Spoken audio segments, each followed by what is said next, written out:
Lymph nodes. Lymph nodes are small lymphoid organs ranging in diameter from 1 millimeter to 25 millimeter. Each lymph node is covered by a dense connective tissue capsule. Bundles of collagen fibers extend from the capsule into the interior of the node. These fibrous portions are called trabeculae. The shape of a typical lymph node resembles that of a kidney bean. Blood vessels and nerves reach the lymph node at the hilum, a shallow indentation. Two sets of lymphatic vessels, that is afferent lymphatics and efferent lymphatics, are connected to each lymph node. Afferent lymphatics carry lymph to the lymph node from peripheral tissues. The afferent lymphatics penetrate the capsule of the lymph node on the side opposite to the hilum. Efferent lymphatics leave the lymph node at the hilum. These vessels carry lymph away from the lymph node and toward the venous circulation. Let us see the flow of the lymph. Lymph delivered by the afferent lymphatics flows through the lymph node within a network of sinuses, open passageways with incomplete walls. Lymph first enters a subcapsular space, formerly called the subcapsular sinus, which contains a meshwork of branching reticular fibers, macrophages, and dendritic cells. Dendritic cells are involved in the initiation of the immune response. We will consider their role in a later section. After passing through the subcapsular space, lymph flows through the outer cortex of the node. The outer cortex contains B cells within germinal centers that resemble those of lymphoid nodules. Lymph then continues through lymph sinuses in the deep cortex. Lymphocytes leave the bloodstream and enter the lymph node by crossing the walls of blood vessels within the deep cortex, which is dominated by T cells. After flowing through the sinuses of the deep cortex, lymph continues into the core or the medulla of the lymph node. The medulla contains B cells and plasma cells organized into elongate masses known as medullary cords. After passing through a network of sinuses in the medulla, lymph enters the efferent lymphatics at the hilum.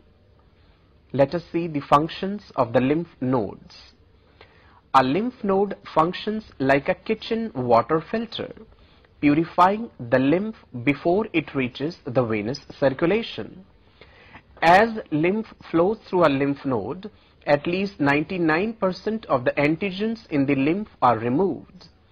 Fixed macrophages in the walls of the lymphatic sinuses engulf debris or pathogens in the lymph as it flows past.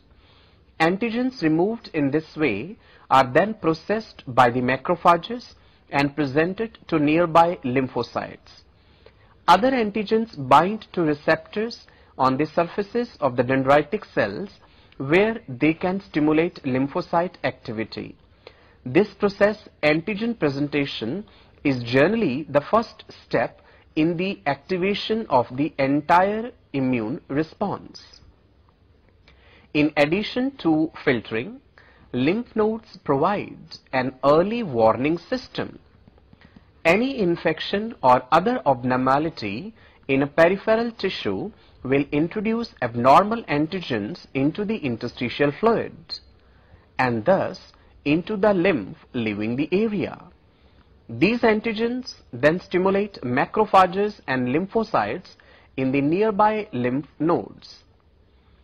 To protect a house against intrusions, you might guard all the entrances and exits or place traps by the windows and doors. The distribution of lymphoid tissues and lymph nodes also follows the same pattern.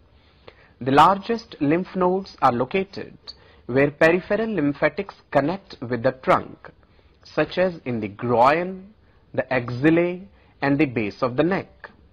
These nodes are often called lymph glands. Because lymph is monitored in the cervical, inguinal, or axillary lymph nodes, potential problems can be detected and dealt with before they affect the vital organs of the trunk. Aggregations of lymph nodes also exist in the mesenteries of the gut, near the trachea and passageways leading to the lungs, and in association with the thoracic duct. These lymph nodes protect against pathogens and other antigens within the digestive and the respiratory systems. A minor injury commonly produces a slight enlargement of the nodes along the lymphatic vessels draining that region. This sign, often called swollen glands, typically indicates inflammation in the peripheral structures. The enlargement generally results from an increase in the number of lymphocytes and phagocytes in the node in response to a minor localized infection. Chronic or excessive enlargement of lymph nodes constitutes lymphoadenopathy, a condition that may occur in response to bacterial or viral infections, endocrine disorders, or even cancer. Next is spleen. The adult spleen contains the largest collection of lymphoid tissue in the body. In essence, the spleen performs the same functions for blood that lymph nodes perform for lymph. Functions of spleen can be summarized as: Number 1. The removal of abnormal blood cells and other blood components by phagocytosis. Number 2. The storage of iron recycled from red blood cells. And number 3. The initiation of immune responses by B cells and T cells in response to antigens in the circulating blood. Let us see the anatomy of spleen. Spleen is about 12 centimeters long and weighs on an average nearly 160 grams.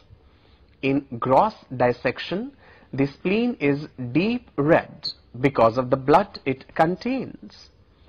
Spleen lies along the curving lateral border of the stomach, extending between the 9th and the 11th ribs on the left side. It is attached to the lateral border of the stomach by gastrosplenic ligament, which is a broad band of mesentery.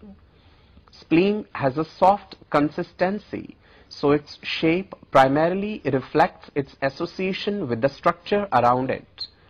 The spleen is in contact with the stomach, the left kidney, and the muscular diaphragm.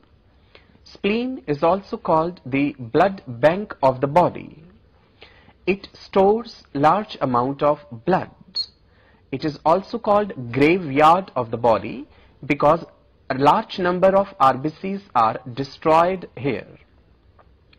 Let us see histology of spleen. Spleen is surrounded by a capsule containing collagen and elastic fibers.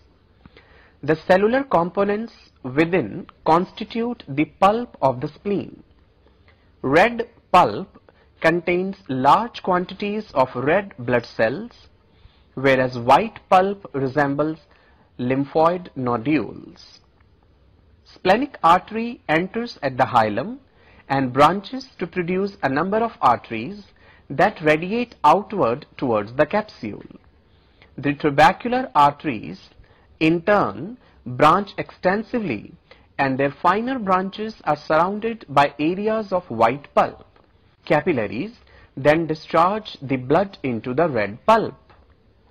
The cell population of red pulp includes all the normal components of circulating blood, plus fixed and free macrophages.